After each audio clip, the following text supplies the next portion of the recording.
Drinking my MK. All right. Welcome to A Free Solution. I'm Kevin Wilson, your host today, joined by Tim, the Freedom Variant O'Connor. I'm here once again, Kevin. It's very exciting. Very, very exciting. Our Tuesday night live back on schedule. It's good stuff. Absolutely. Back on schedule. Already getting engagement in the comments. Patricia and John. Thanks for being here. When we get to the freewheeling stuff, like I know you got a good agenda of things for us to talk about, but when we get to some freewheeling stuff, man, it's been a week. The let's call it fake news, but real or fake or whatever. It's been good for funny news. Funny news. All right. Great. Looking forward to it. And we got Shelly here too, all on YouTube.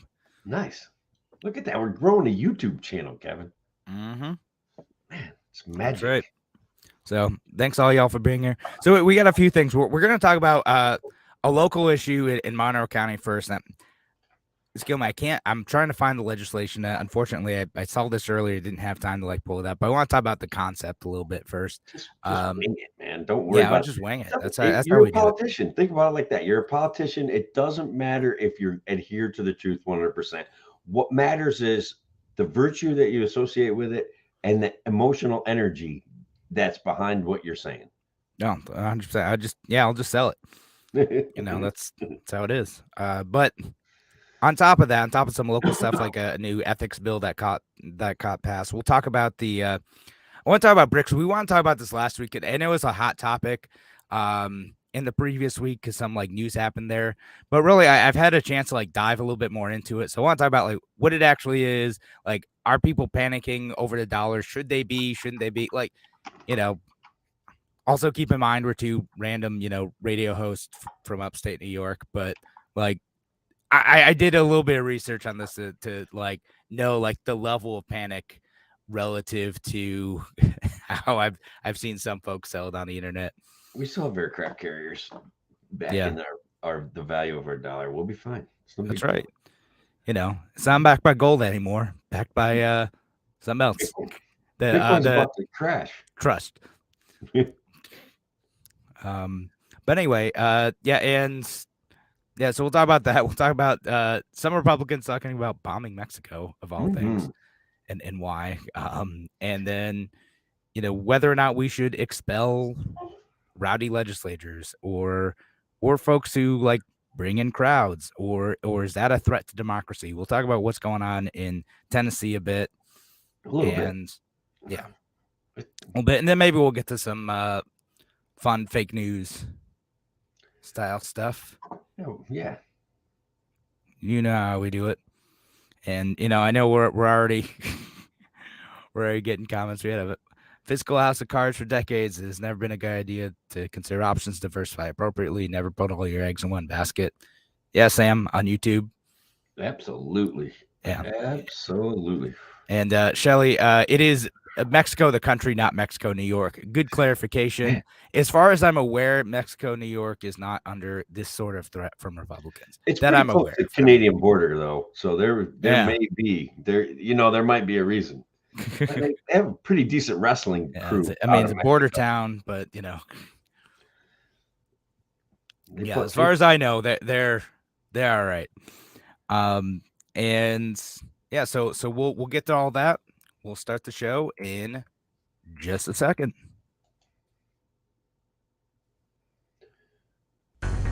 Now, an hour of clarity for exhausted people of our nation mired in toxic partisanship. Left versus right, us versus them.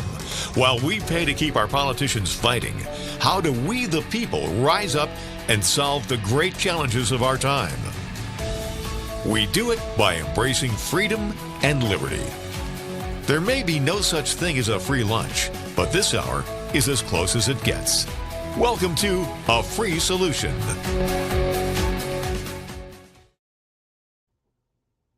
All right, welcome to A Free Solution. I'm Kevin Wilson, your host for today, joined by Tim, the Freedom Variant O'Connor.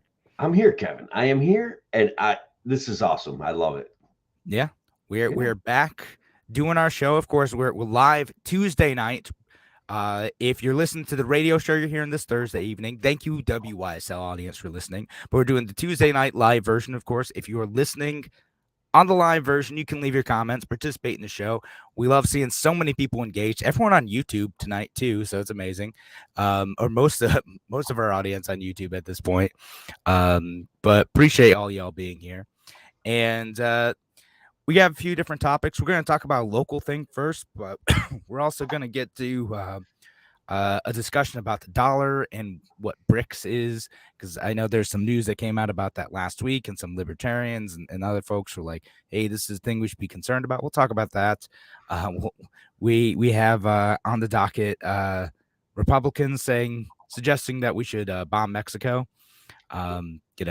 really just escalating the war on drugs.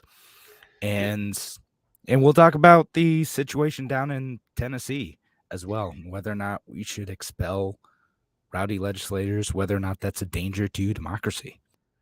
Oh, that you went right there to the danger to democracy line. That's right. That's how people are talking about it. So we're gonna talk about that. That's how we do it here, Tim. No pulling punches. Take on the controversial issues right from the start. So what I'm understanding is in Rochester, Bonner County. What's that? Go ahead.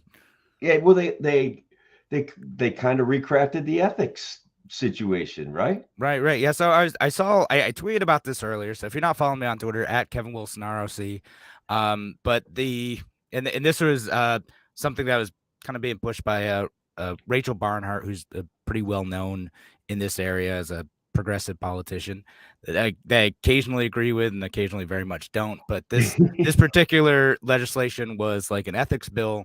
And it has 4 points to it. It says ban sexual harassment, which who knew that was allowed before. Yeah.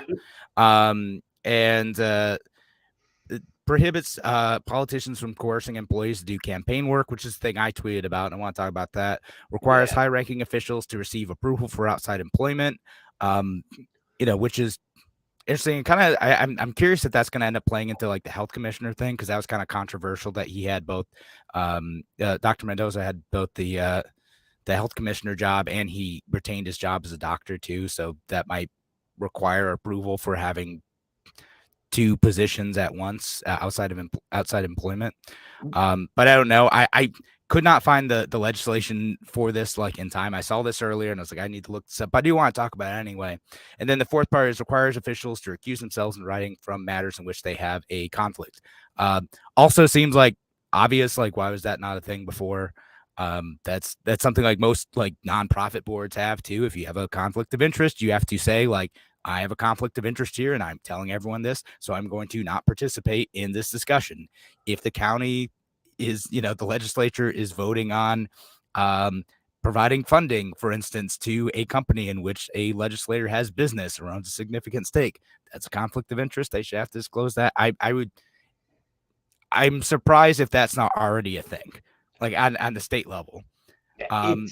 I'm going to tell you that it's an amazing. I see conflicts of interest in my own county, in Otsego County, all the time. We have the county grabbing land, right, selling it to land trusts, and we have all sorts of people involved in the county board that are involved in real estate, and it seems like a conflict of interest to me, but who knows? There are elected.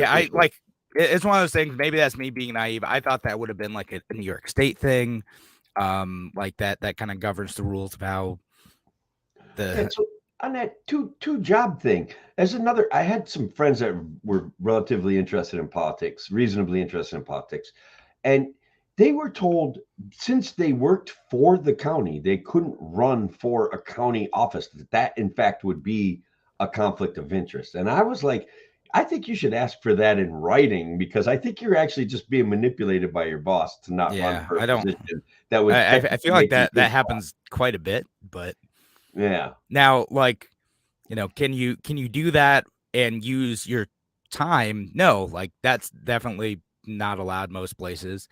And then the next part is like, can you strong arm or strongly suggest that people who maybe work in your department ought to help campaign for you in order for them to keep being employed? And that's the part that caught my attention. And the reason why, and I'll just say like this anecdotally, like I've done my fair bit of petitioning. And I've gone around, collected signatures. I've also interacted with Republican and Democratic petitioners too. And something I would run into a lot is I'd run into like Republicans and Democrats who like were or had been like county or city workers, and like, oh yeah, I had to go and collect signatures back when I was working for the county or back when I was working for the city. And like, why? And like, oh well, it's just kind of the expectation of the job, right? Like that, like if you want to keep your job, which is, and it's essentially implied that they're patronage jobs, then like you've got to like do your part to keep your people in power. Now, where that line draws between like you want to go and help someone out and you are required to help someone out is a bit fuzzy. It's I just the pressure, right? Like you think about your boss saying, "Hey, we need to collect signatures today," and Kevin, are they saying they were doing it like while they were getting paid, like from the taxpayer money? Like, is if that they were, they weren't telling me that, right? So, they didn't like, admit but to they. that directly.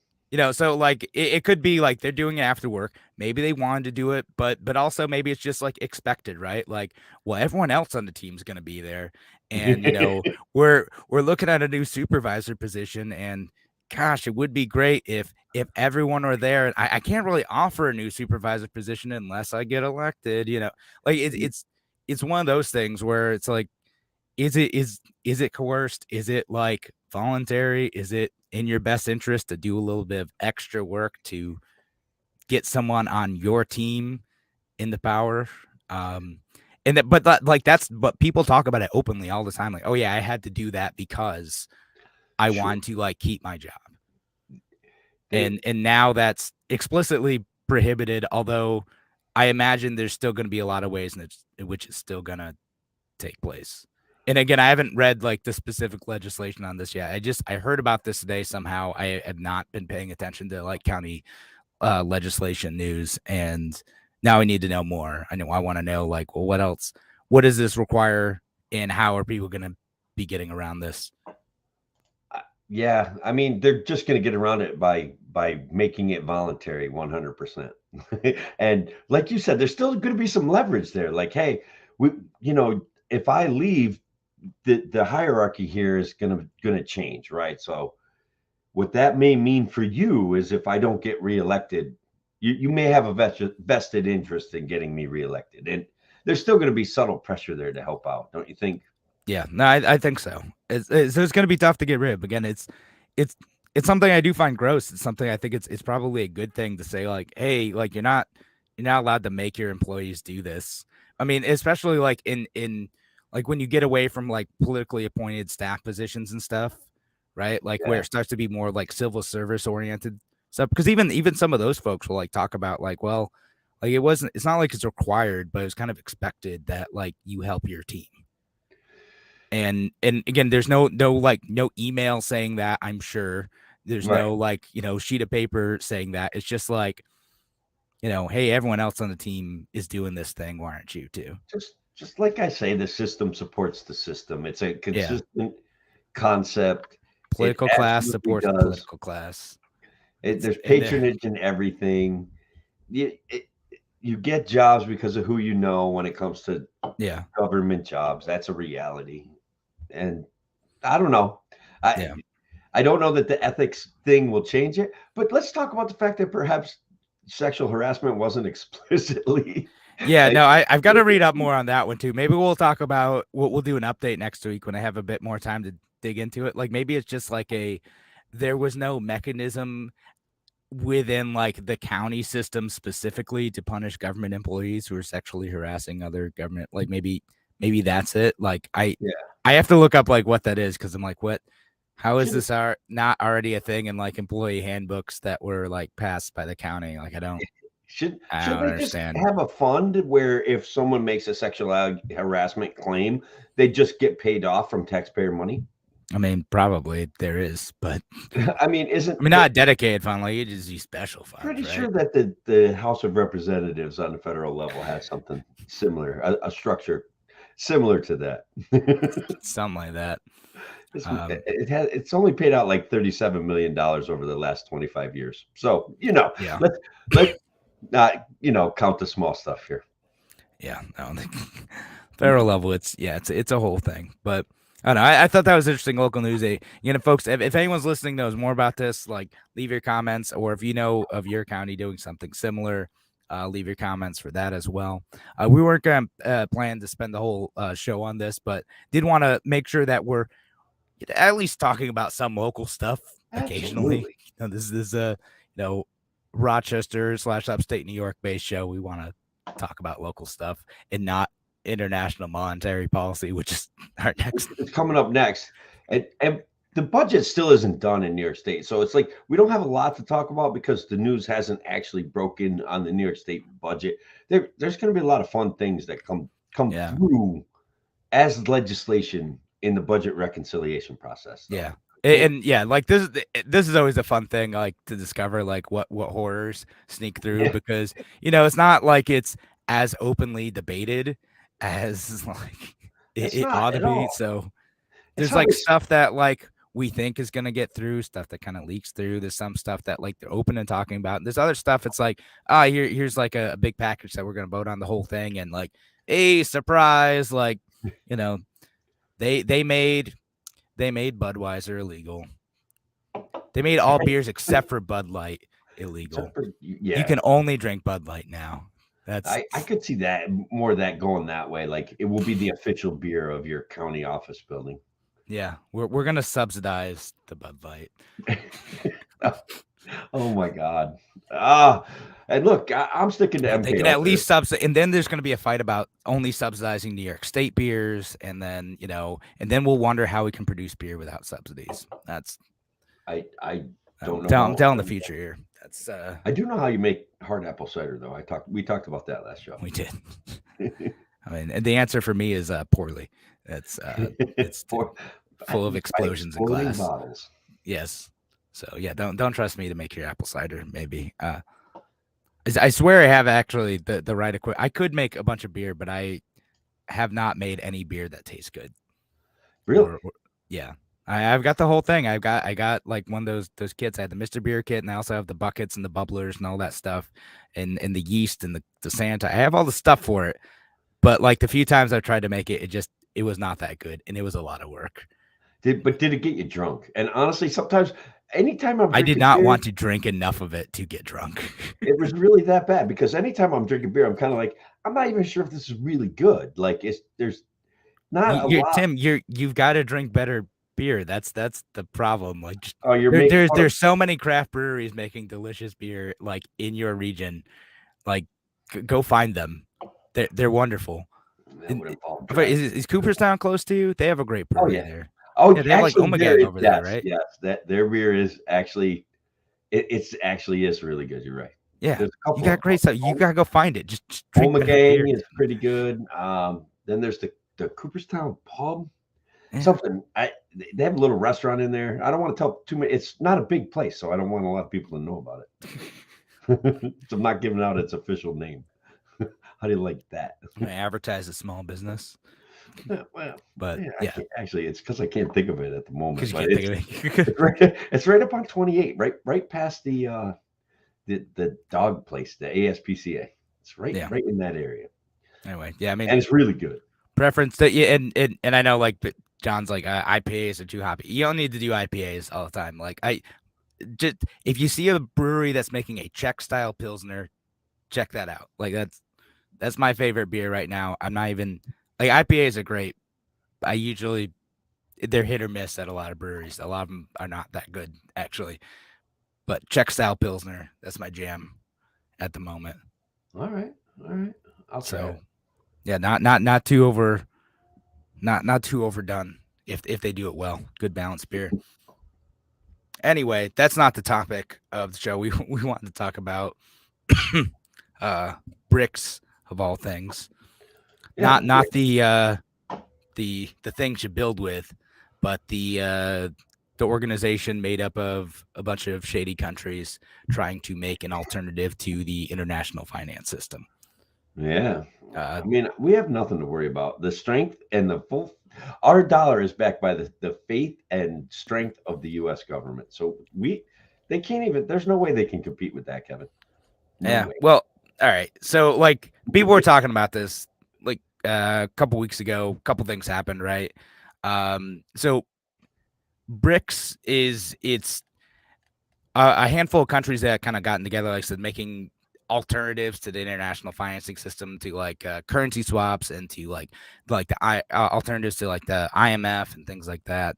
It is Brazil, Russia, India, China, and South Africa are the countries that are part of BRICS, and then they have like a few other countries that are kind of part of it as well.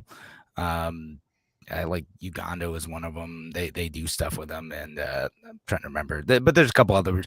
A lot of them are, I would say, not exactly democracies, or like a little bit rocky. Yeah. And the reason why it was in the news, like it's been a thing for a while. It became a big thing when like SWIFT payments stopped for Russia, right? So like they stopped doing like the currency exchanges in order to punish them for invading Ukraine. And BRICS was sort of set up to be an alternative to that system, where you're able to buy and sell stuff across borders, right? Like, because you can't just buy stuff in rubles. You have to go and get someone to agree to take a currency. And what often happens is you go and buy dollars and then use those dollars to go and buy stuff, right? And BRICS was sort of set up to be the alternative to that. So you have another like reserve currency, where people going and buying another currency. And it doesn't just happen in dollars. It mostly happens in dollars, but it also happens in euros and British pounds and the yuan, the Chinese currency. And part of the reason why this made news last week was because the yuan, here's the headline: yuan tops euro as Brazil's second currency in foreign reserves, right? And I saw this, like, Brazil's doing a bunch of deals in yuan, and so is France, and all these countries are like doing a little bit in this other currency and not just dollars, right? And people are freaking out over that, because like now suddenly, like, oh, hey, like the way the US is able to have kind of cultural and financial hegemony over the world is because you have to do exchange in dollars, because everyone sort of trusts dollars, right? And if they're not doing in dollars, like that lessens the cultural and financial power of the US, and also could indicate that maybe like our assets aren't as secure, that our money is going to be less valuable. And because of policies of the US or mistrust in the US, it's going to hurt us. Am I getting all this right, Tim? Like, look, I think you're pretty close. I do think that you're very spot on about how trading into the US dollar to buy goods and services from another country has been the international form of exchange, and that on some level that's backed up by our military activity overseas, and the fact that we make sure that shipping lanes stay open, and that we were an exclusive trading partner with Saudi Arabia and OPEC. So that gave us a certain amount of, like, what you use the word hegemony when it came to financial transactions throughout the world. And certainly Russia felt the bite when we told them that they couldn't sell their stuff. We imposed sanctions because they couldn't trade their oil for US dollars anymore, so they couldn't get it to the markets that they wanted to, and they had to sell it at a discount to China. But now they're being a little bit more open about it, and they're coming out and saying Russia, Brazil, China, India, South Africa, Uganda, a few other countries are saying, look, the United States has controlled these markets this way for too long. It does lend itself to some nervousness. Now, I don't really trust the US dollar. They certainly have devalued it, but yeah, let's hold that thought, because we do need to head to break. Thanks again for joining us here on the Free Solution. When we come back, we'll keep talking about this. We'll keep talking about, like, what does this mean for us, and is it something we actually need to worry about? Thanks again for joining us. We'll be back in just a few. All right, we're on break. Yeah, you were actually, I was pretty impressed. You were kind of like, I was like, wow, he's got that pretty good. And actually, like, really good. So, but it is nerve-wracking, right? When we're used to something being the way that it is. And certainly when we're looking at Russia being aggressive in Ukraine, and we were we were able to limit their ability to finance that situation, and they make this alternative compact with other countries Right. that will facilitate their sale of natural resources, which they have a pretty Right. vast supply of. So, you know, like that's a way to punish them. Like, hey, if someone like gets out of line, then we could say like, hey, you don't get to play in the sandbox anymore. But now they're going to be like, we're playing in a different sandbox. See you later, sucker. And the world is big enough for that to happen. That's probably the scariest part about it, right? maybe. It could be really good for South Africa, countries like Uganda. It could be really good for them. Well, so that's what I want to talk about in the next segment, though. Why like I'm a little bit skeptical that's going to happen. Why even some of these countries don't necessarily like fully buy into this, and like the type of countries who are participating are a little bit unstable and untrustworthy. So the ones with successful economies, the ones with actually all the wealth, are a little bit hesitant to buy into this system too much. Right. So we'll talk about that, and when we get back in just a minute.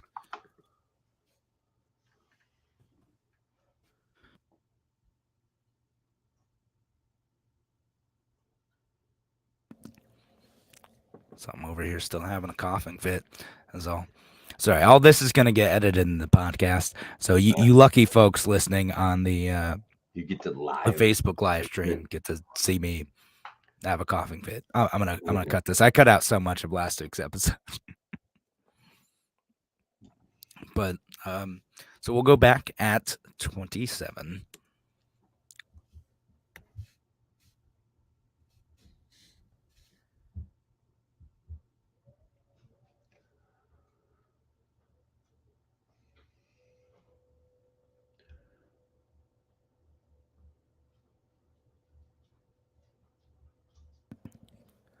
Welcome back to A Free Solution. I'm Kevin Wilson, your host today, joined by Tim, the Freedom Variant O'Connor. And we are talking about freedom from the U.S. petrodollar situation. That's what we're talking about. So we're talking about the U.S. global hegemony in terms of our currency exchanges and alternatives to that, right? And so a couple of reasons I'm a little bit skeptical of the freak out, right, is so I'd mentioned that article about the yuan, like, you know, being a part of Brazil's currency reserves, right? Like it's part of a thing, and that people are using this as like a story to talk about, like, here's the ascendancy of BRICS. What? Guess how much they are keeping in terms of like all of Brazil's currency reserves. How much are they keeping in U.S. dollars versus euros versus yuan? Oh, it's probably 70% in U.S. dollars, right? It's pretty high. It's actually higher than that. It's really? over 80%. Okay. Yeah, it's over 80%. So they're even and again, the B in BRICS is Brazil. So one of the leaders of the whole thing is not exactly confident in their game plan. Yeah, right. So like they would still need it. So like now the yuan's over like the euro, but like they would still have like a long way to go before they're putting a lot of their currency reserves in that. And a lot of these countries, again, the countries that are participating, I mentioned the Brazil, Russia, India, China. A lot of these are not that stable. Like, you know, Brazil has shifted between a far right leader in Bolsonaro to like a far lefty leader. So shifting around a little bit. And then some of the other folks who like want to get in are like Algeria, Argentina, Iran, Afghanistan, Egypt, Saudi Arabia, Syria. I mean, like what are some of these countries have in common? Like they're they have dictators or sometimes authoritarian leading leaders who may do their own types of currency manipulations and may not be like trustworthy partners in an international space when trading across borders requires a certain level of trust sometimes. And this particularly with China, their financial situation may not actually be as stable as they like to project. Man, they throw money around though like crazy when they want to buy an idea or they want services from American companies or American entrepreneurs. They throw money at that like you wouldn't believe. So they may not be as fiscally sound as we think they are, but they don't have one of the things that the US dollar has is like the ability to pass their losses and problems off onto the US economy and the US taxpayer. And we're pretty resilient about paying taxes. So I think Yeah. I can see where the competition isn't as tough as we might think it is. Gas didn't go up. I thought for sure the decoupling this would create this whole issue of gas prices exploding in the short term because of a kind of a paranoia. But it didn't really happen. That didn't come to fruition. That gas prices have been about even right now, a little bit level for the last month or so. Yeah. Maybe I mean, and like I said, there's a lot of complicated stuff going on, right? Like it's part of like the US still does have a pretty massive supply of domestic production of oil and gas refinement as well. That has an impact on the market. And because we also have a very large consumer base, a lot of countries like Saudi Arabia will get mad occasionally and still want to do business with us. Like we're in a toxic like relationship with Saudi Arabia where both countries feel like they need each other. yeah. And neither country likes it.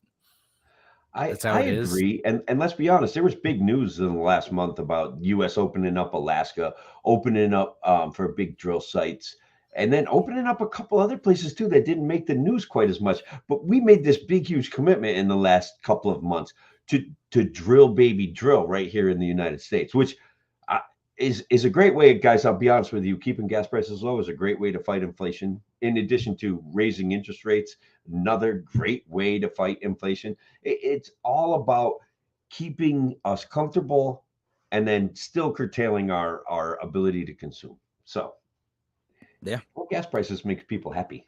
It does. It's a good thing. And you know, if Joe Biden wants to win re-election, He's got it. Yeah, I he's know. got to do. People say like people are worried about the environment, but people still like low gas prices because that They means do. low milk prices. That means low butter prices. That means a depressurization on the food markets. Yeah. It's a lot of things that gas impacts that, and they took it out of the whole inflation calculation for good reasons and for bad reasons. But like, it's we're gonna be okay. We're drilling at home. It's Yeah. homeschool energy production is good. So yeah, it is. And I want to get this comment from Sam on YouTube who says, if other countries want to align on a Digiyuan and Chinese ESG tracking, they get what they deserve. I mean, yeah, look, something to keep in mind. There's a lot of sketchy stuff the U.S. government does or may do. It is not even close to what the Chinese government is doing, and that's why, like, you know, I love some of my libertarian friends, but sometimes you get like, oh man, like the U.S. is the worst country in the world, and look at how we're manipulating stuff and blah blah blah. No. Like True. the government of China, government of Russia, like some of these other countries, like the level of ugly that they have, the level of control that they try to exercise over their population is not even close to like what we're doing. And again, that's not to say we shouldn't worry about this stuff because we could get there Yeah. if we let it fester. And there are people who openly talk about like we should do what China. No, we shouldn't. It's a Nope. bad idea. Let's not No, mimic we them. shouldn't. But yeah, go ahead. Well, speaking of festering, I think we should kind of segue off into this whole festering of a situation in Tennessee where this young guy, this Jones, Justin Jones, got expelled from the Tennessee legislature for acting the fool. Kevin, I just want to put it out there. This guy puts on a Acting the show. fool. This guy is coming. This guy is coming for your guns, and he's behaving like a jerk in the process. And so they basically said, "Look, enough's enough. You got to go." What do you think about that summation of it? I got you right in the middle of a coughing fit. Sorry about that, brother. Yeah, right. Yeah, so instead, like, we'll talk about the whole situation, right? Yeah, he was trying to bring like anti-gun legislation to Tennessee, right? Like that was part of it. And the events that led up to a vote for his expulsion were that there were, I guess, a kind of an invitation to let protesters like interfere with state legislature business, right? Absolutely, he did. which I think that is a factual like description of what actually did happen, right? Like not trying to color it with either side, right? Right. Like, but that there was like an invitation to interfere with like the business of the house, and I know some folks who were like on the side are like, oh, that's just what like democracy looks like. I'm like, well, it's not exactly how a legislature, like a parliamentary process, is supposed to look like, right? Like the debate happens like around that, but the actual process on like a state legislature floor is supposed to be rules of decorum and debate. Now, I know people point to like, oh, historically that hasn't always happened, and what about January 6th? All right, that's not what about that. Like it's I also didn't like that situation either. All right. Yeah. Well, what about what about Charles Sumner? Right? Like no. What about when those guys used to duke it out on the floor of the in the U.S. House? Like they used to have fist fights. So I don't know. Like, did anybody get expelled for that stuff? That's technically, I think the point is that's not the point, right? So what this kid did, he's a young man, and he's a what is it called? What do they call themselves? Activists or organizers, right? They call themselves organizers. And he did bring a bullhorn in. He did invite protesters in to participate in the proceedings. Those are things that are directly in violation of the rules of a chamber. Look, the chamber has, and look, guys, I hate rules as much as anybody else, believe me. But the rules of this chamber were such that they were conducting business and that there's an appropriate way to handle that business, and that he would have had ample time to speak on the floor during that and make his impassioned plea to come and take your guns. So to me, guys, just because he's popular and emotional or whatever, he still looks like a fascist to me, and he still looks like an angry mobster when he's playing these games.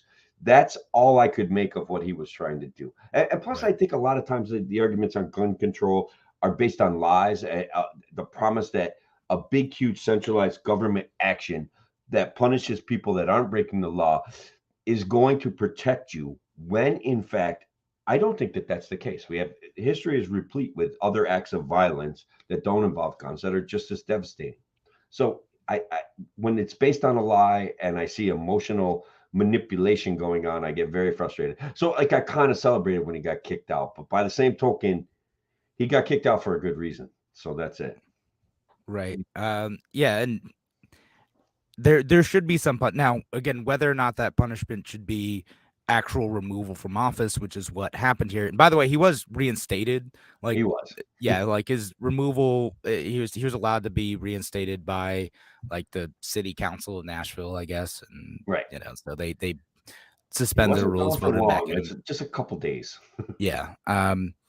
Now, like again, if that didn't happen and that seat were left vacant for a while, I think that is kind of a disservice to voters. Like probably the better way to handle it, and he wouldn't have been able to say like a democracy is under attack and all that stuff, is to say instead like we're going to censure you and remove you from committees, right? Like so you can there are procedures to set up so like you can't go and speak like on the floor, or you get officially reprimanded, or you just can't participate in the normal business to allow greater influence over legislation.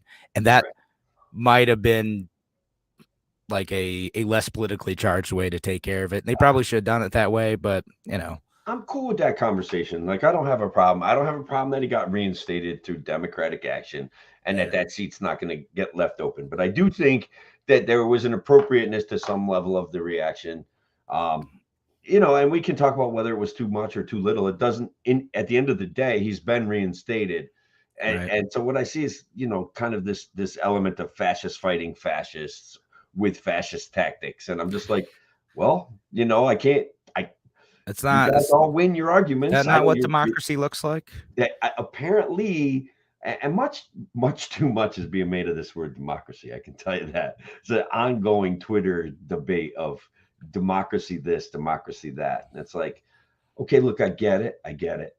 But democracy, it has the ability to directly interfere with individuals' rights constantly. And when we don't have the respect for individual rights and liberties that is supposed to accompany democracy, that's where democracy is, two wolves voting with a sheep what's for dinner. You know, you Right. know what's for dinner. Like it's you, and that's it. Yeah, that is. And yeah, again, it's we don't live in a pure democracy for part of that reason. And again, we try to air out the debates that we have to craft legislation. We live in a democratic republic in which we elect our representatives who then have discussions about the merits or the drawbacks of any policy that they are going to impose on us, for better or worse. And, libertarians are going to gripe about that policy often, but Sure. that's how the process is supposed to work. And it's supposed to be a civil process. And when that process breaks down and you end up with a threat or implied threat through the action of a mob, and you end up with a situation where a protest, like, it's tough because, like, where does a protest cross the line into, like, coercion or duress for the people trying to make a decision based on logic, right? And is that a legitimate form of, and I think it is in many ways a legitimate form of public pressure on people who have to make decisions over us? And then where's it cross that line then? I like to cross the line back where it's yeah, where does it cross the line? And is there a legitimate threat? Look at what France is doing, man. Like talk about legitimately threatening their Ladies, yeah, it is. All right. Well, we're mad about something. Time to roll out the guillotines. Yep, they're dusting off the guillotine. We're gonna build some gallows out in the courtyard. Yeah, they're not subtle. And then they, all right, time to do this again.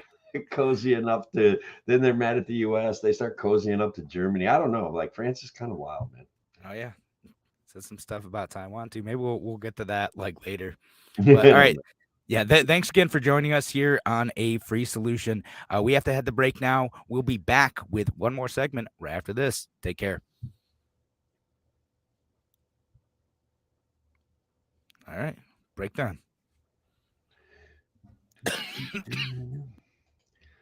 All right, so we covered that Tennessee thing to the best of our ability, I think. What do you think? Yeah, sounds very reasonable to me.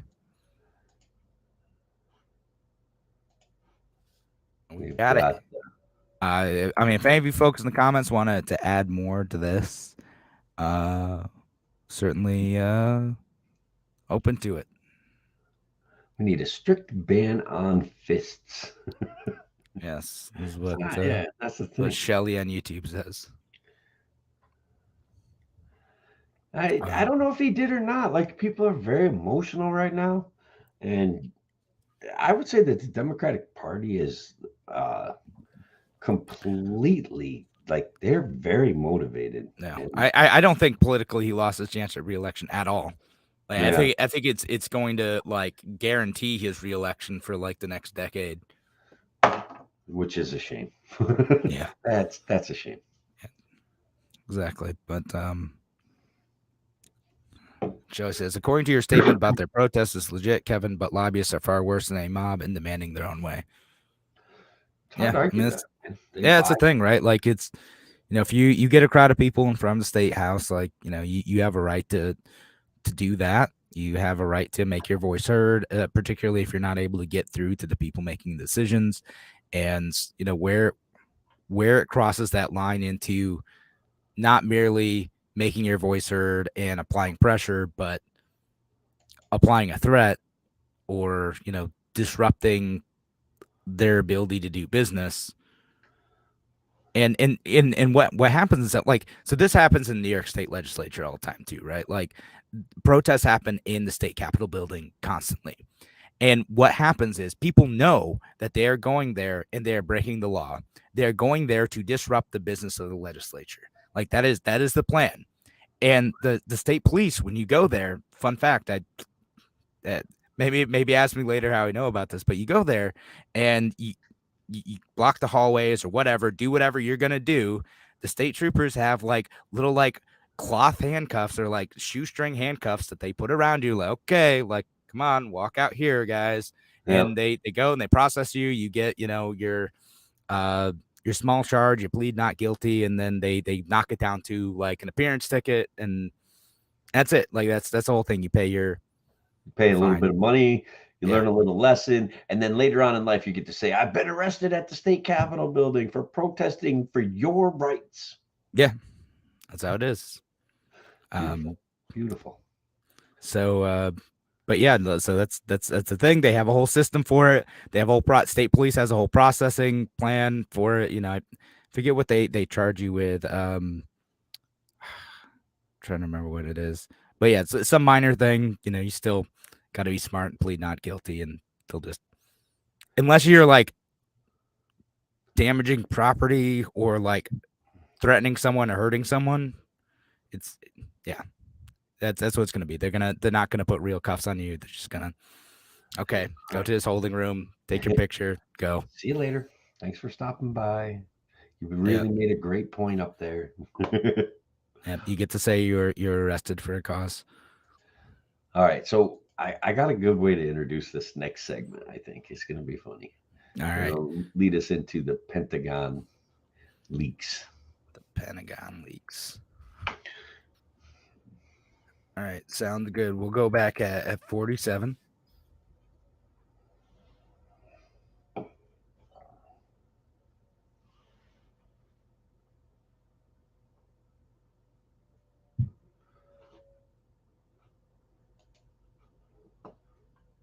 Maybe I'll play some music so I can continue coughing for another 30 seconds. Let's see.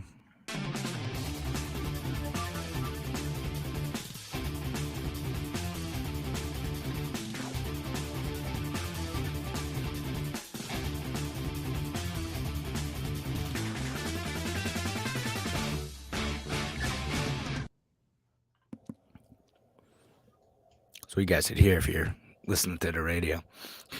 All right, we're gonna be back in 3, 2. Welcome back to A Free Solution. I'm Kevin Wilson, your host for today, joined by Tim the Freedom Marion O'Connor. I'm here, Kevin, and in what looks like this, we normally do a little bit of fake news. We do play a few games, but like I want to test your knowledge of this whole situation going on. We have a situation where gamers once again have scooped the world. No. What might I be talking about? Oh, I do not know. What Really? is it? No. The Pentagon leaks originally came from a Discord gamer channel where some gamers were arguing over actual numbers, real numbers. Apparently, perhaps one of them worked in the Pentagon. They clipped about 100 pages to win an argument. They maybe even doctored some of these things, but we've got top level U.S. security documents all over the freaking internet, going every which way, and it's just an epic time to be alive. Is it real? What's the good stuff in there? What do we got? Tell us about it. Well, what they're saying, there was an argument over apparently in this Discord channel of a bunch of gamers arguing over like the Ukraine war. Some of the leaks are saying perhaps we are misrepresenting the number of casualties that Russia has received and the number of casualties that the Ukrainian armies have received, and that we may be overstating one and understating the other. Now, this, guys, is highly sensitive information, so I don't want to get more specific than that and risk Kevin Wilson and I's platform. Some of the other leaks, Kevin, that are going on, check this out. Did you know that the U.S. government spies not just on its enemies, but on its allies? Oh, yes. Yeah, like that's old news.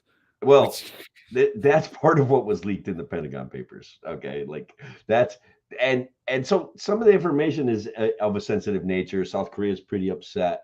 They're about the only ones that are coming out and saying, "Whoa! This what's being presented here is not real. It's been manipulated and changed to fit a narrative that simply isn't true." And again, even the mainstream news, especially the mainstream news, being a little dodgy about this. I haven't gone as far as to look up the Pentagon leak papers. Have you? I mean, I've like looked up news about it. Right. It like some of it's everything's a little bit vague. like a lot of reporting on it is vague. As I said, like other than like some of the specific stuff that you had talked about, like the numbers on Ukraine, what the US's war plans are for it, like whether or not we're going to be getting more involved. Like supposedly that's all part of it, but again, it's all kind of like vague discussion around a lot of that. Yeah. Well, the good news is if the whole Ukraine war doesn't pan out, we've got a distinct segment of the GOP group offering to take it right to Mexico, Kevin. Yes, they want to bring the war on drugs right to our doorstep with a real war now is basically what they're talking about. Yeah, no, like called the cartels terrorists and launched an invasion in Mexico to stop fentanyl. What could possibly go wrong, man? Like, I don't even know that those guys are making the fentanyl. Purportedly, like the best drug maker in the world is China. And so why are we assuming that the fentanyl is coming from Mexico when they're pretty good at making cocaine and marijuana? What are they branching out to fentanyl? Is that they're smuggling it, but it's because like why do we have a fentanyl crisis? Like because of the war on drugs, and it's smuggled easier, and it's a denser form of an opiate. Exactly, it's more concentrated. There's more potent. Therefore, like you can smuggle smaller amounts of it and make more off of it. Like it's an escalation caused by the war on drugs. Like that's why we have this in the first place. I mean, I said it's sort of a strange topic because you also like it is a legitimately dangerous drug, but also there's the strange reports of like police officers who are like coming in contact with fentanyl and like passing out and stuff, which is not really how that works. Oh, you're saying it's that may be exaggerated news stories? Yes, that is. It is most likely. Yeah, it is definitely exaggerated news stories. Like the situations in which police officers did have a legitimate like medical reaction, usually it's a panic attack. I could understand panic attacks, I guess. Like I said, it is dangerous. You can have reaction to it. It's not going to happen from touch. It's going to happen from like some sort of like actual ingestion, right? Yeah. You're actually breathing it in, inhaling it, injecting it, like something like it's getting into your body in a more serious way than like just touching your skin. Right. So it always behooves us, Kevin, as libertarians, to point out the fact, and this is an important fact. And guys, hopefully you're not disappointed about the light treatment we gave the Pentagon leaks, but honestly, that's centralized government doing what centralized government does. But when we come to these things about drugs and we say we should legalize and decriminalize drugs, that doesn't mean, guys, like we want people to do drugs. What we see things a little bit differently.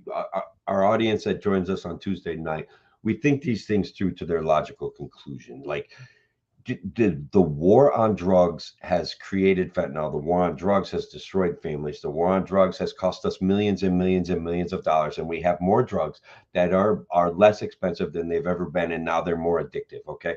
And they're more dangerous, right? That is a logical progression. And we're not saying we want drugs legalized and decriminalized because we want everybody doing drugs. Okay. Like that's not it. That's not the point. We want people with addictions to be able to get help without losing the rest of their lives. We don't want them thrown into jail. We want them thrown into treatment. We want things fixed. We want a kinder, gentler society. And we see where these wars, even the war on poverty, the war on hunger, like all they've done is we lose all of those wars all of the time. And we've lost the war on drugs, and now we're going to start bombing Mexico to do it. Yeah. And to be clear, this is not the first time we've bombed a Central or South American country over the war on drugs. It would not be the first time. Now, hopefully it doesn't get there. Hopefully they don't do that. And the cartels like legitimately are dangerous, right? They're organizations that have made a ton of wealth off of American demand for drugs because we made it illegal to just sell stuff here. Can't we just send an F-15? We just send an F-15 and that'll take care of it. Yeah. Turns out that creates other problems because we did that in places like Colombia and got involved in, again, some of these Central and South American countries who were trafficking and producing drugs. Hey, go after your source. Well, and oftentimes it wasn't like, sometimes it was, but it wasn't always like the American government going in and doing that. It was more like, we're going to give you a bunch of money to do this, which we have been doing to Mexico for a while. We've been helping to militarize Mexico's police forces in order to do this. Like, hey, we're going to give you a bunch of money, so your cops have money, but you have to go after these guys. You have to like go do our stuff for us, right? Now you got, Dan Crenshaw and Donald Trump like talking about like, well, we can't do that anymore. We just got to invade Mexico. What? No, like, why would we? That is not going to end well.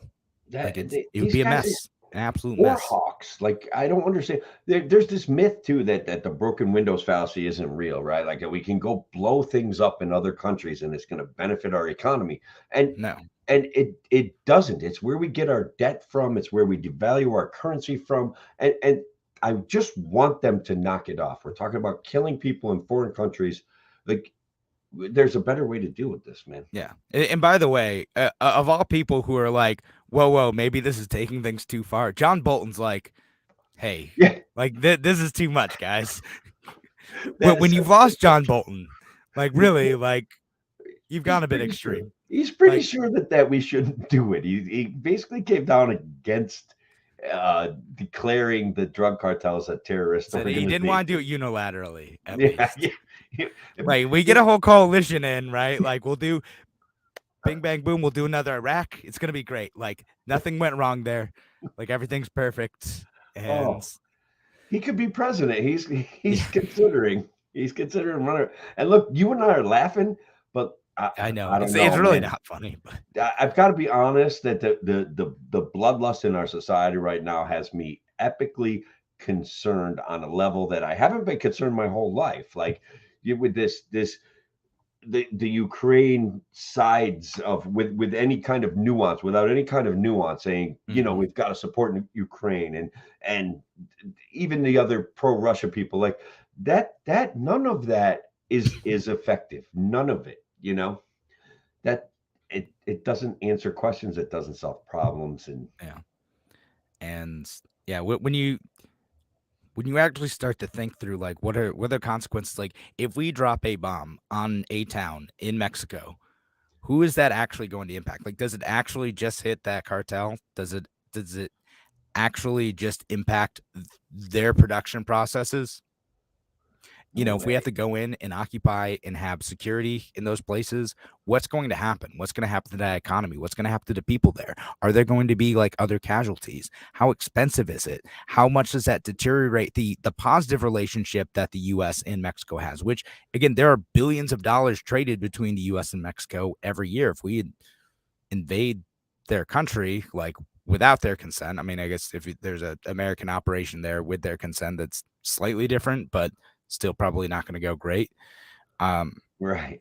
Yeah. Like, what does that mean for like our success with a border that is already a problem? Like, imagine, like, if we start a war, there's already a lot of people trying to get out of that country for their own reasons. You start a war, that's going to increase that by a lot. People are going to be desperate to get out of that country.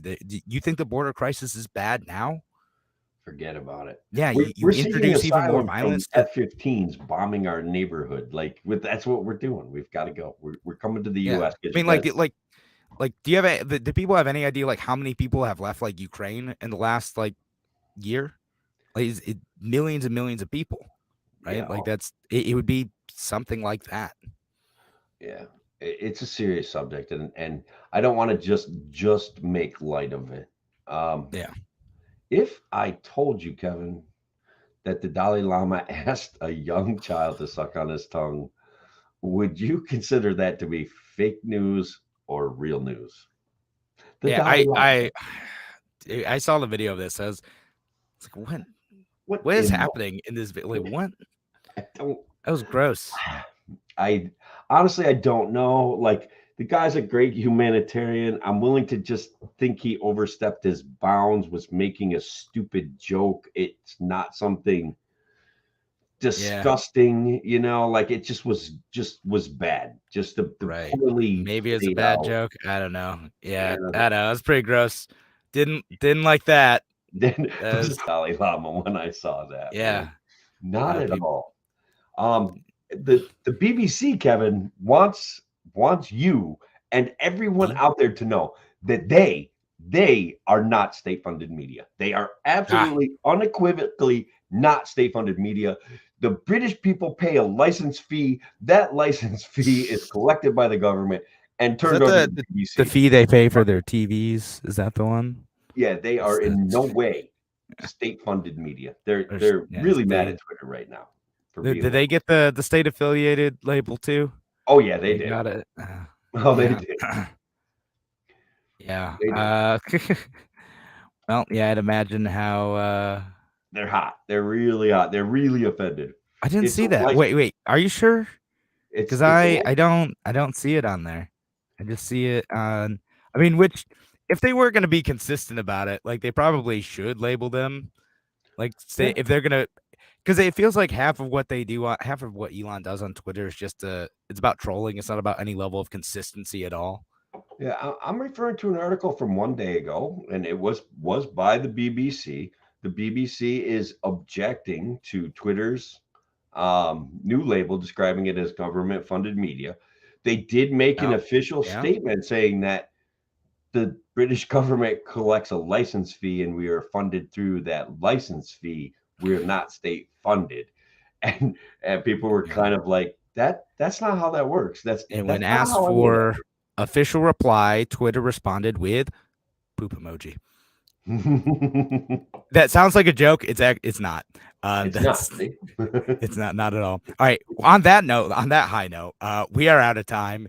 Thanks Okay. again for joining us here on the radio portion of A Free Solution. If you're listening on WYSL, the show is over. If you're not, we'll stick around for a few more minutes. Thanks again for joining us. Have a wonderful night. Take care. That was a part of the article I wanted to read last week, and I totally forgot about the NPR story is about the poop emoji thing, because that's a real thing. That's Look, Elon is a gamesman. He knows he like Trump. If he can get people talking about him, even if it's negative, it increases the value of your brand, and that's definitely what he's doing. Oh, Steve Becker just showed up. I got a couple more, man. yeah. Steve, we're still hanging out for a few minutes, but the WYSL show is over because we are limited by our space on the radio. Yeah, off to the Museum of Radio Broadcasting. Yeah. We got Gavin Newsom traveling all over the country campaigning. Oh, is he? Oh, great. He's going to red states to explain to them what a bunch of lies they're being fed to by the GOP. That's gonna work. Awesome. He's got a serious Harvey Dent kind of two-faced vibe going. Like somebody pointed out on Twitter that he feels a little bit like a Batman villain. I enjoyed that analogy because he definitely kind of is talking out of, I don't know. He's stating things that are opinion, blue fascist opinion that are not factual, and so. See. But he's gonna campaign on him, and he's definitely running for governor, president. So yeah, these things. Joe Biden says he's running. He hasn't officially announced that he's running. Boy, that's good news. I was worried that he wasn't going to. No, we're gonna get Joe Biden versus Trump in this election. It's gonna be guys, great. If that's the best that we can do, I am honestly gonna go full anarchist. I'm not even gonna vote. I swear to God, like I've had it. I will never. If those are the two candidates in this election cycle, I am never voting again. Tim's gonna go like just sit in the woods and not talk. That's it. I'm done. I'm done. I will just shut off the news. I will disconnect Facebook. You guys will never. This can't happen, guys. It cannot happen. Trump versus Biden in 2024 cannot happen. Trump versus Biden part 2. Oh my God. Riley Gaines. Did you hear about Riley Gaines? No. Well, she's campaigning right now. She's like, look, there's a legitimate part of her story. She's legitimately disappointed because she is a really good swimmer. She basically tied what Leah, like basically tied, like it was down to the 100th of a second. They picked Leah to give her the championship.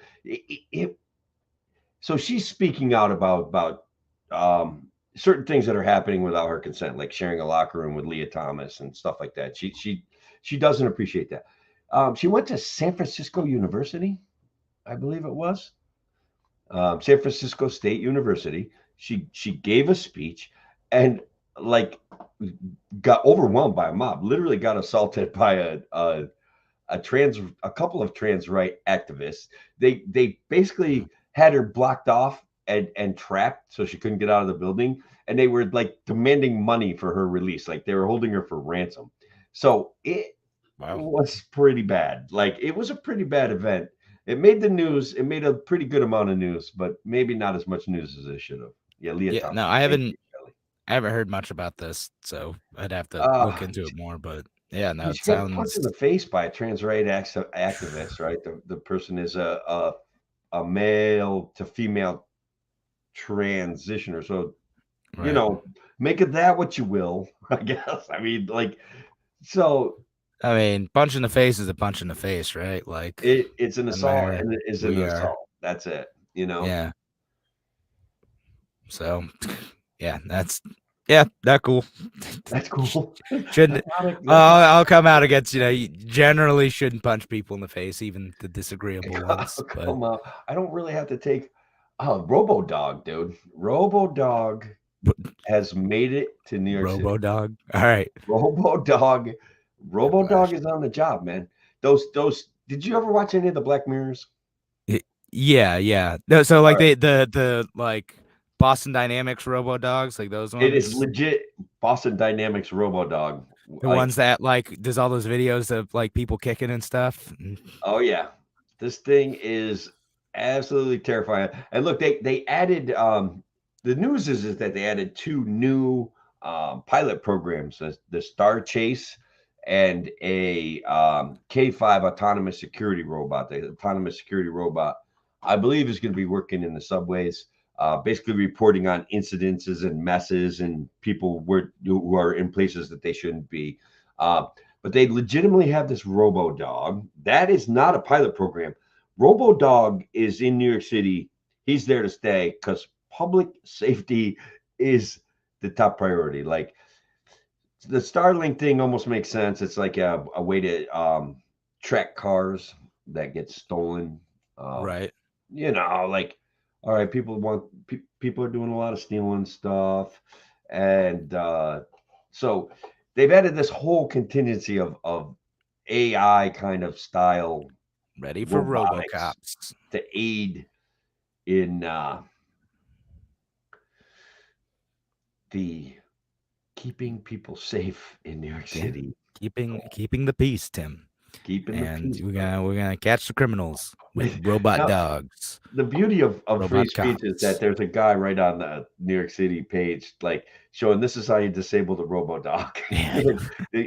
Keep some silly string around, get that thing upside down. You can yank the battery right off its belly. I mean, it's not that big a deal. It's like you can for now up fast till they mount the guns on them. And yeah, I'm not suggesting that. I'm just saying that's the beauty of free speech. Like, I'm not saying these are things that should happen.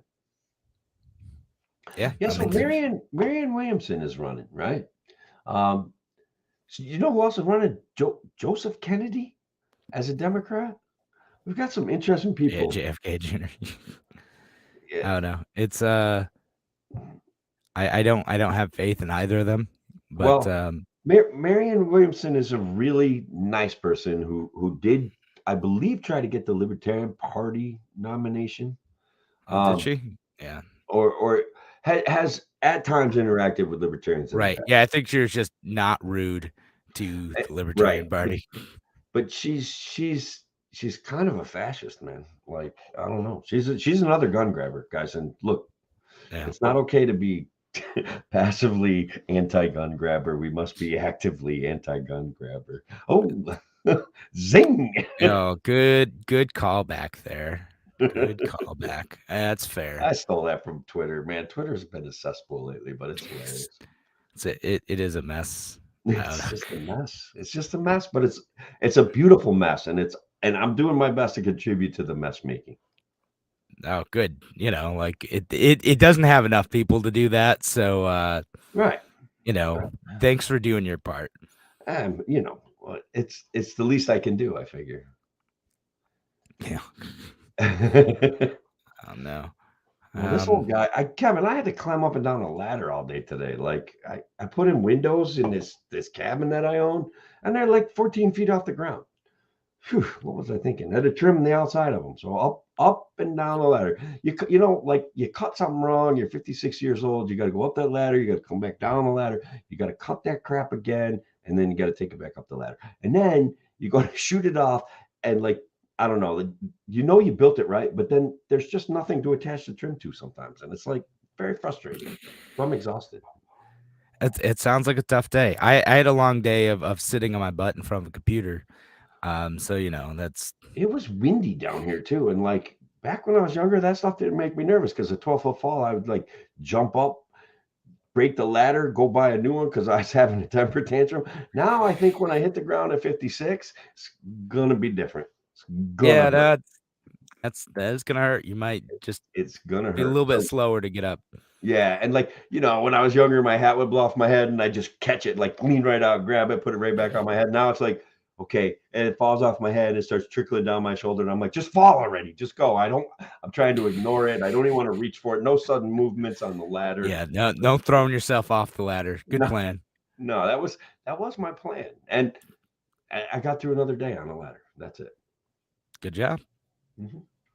That's important. All right. Anyway, I think we're gonna call it tonight. All right, man. Let's call it a night. All right. Thanks so much, folks, for listening. Thanks for being a part of the show. Have a wonderful night, folks. Take care.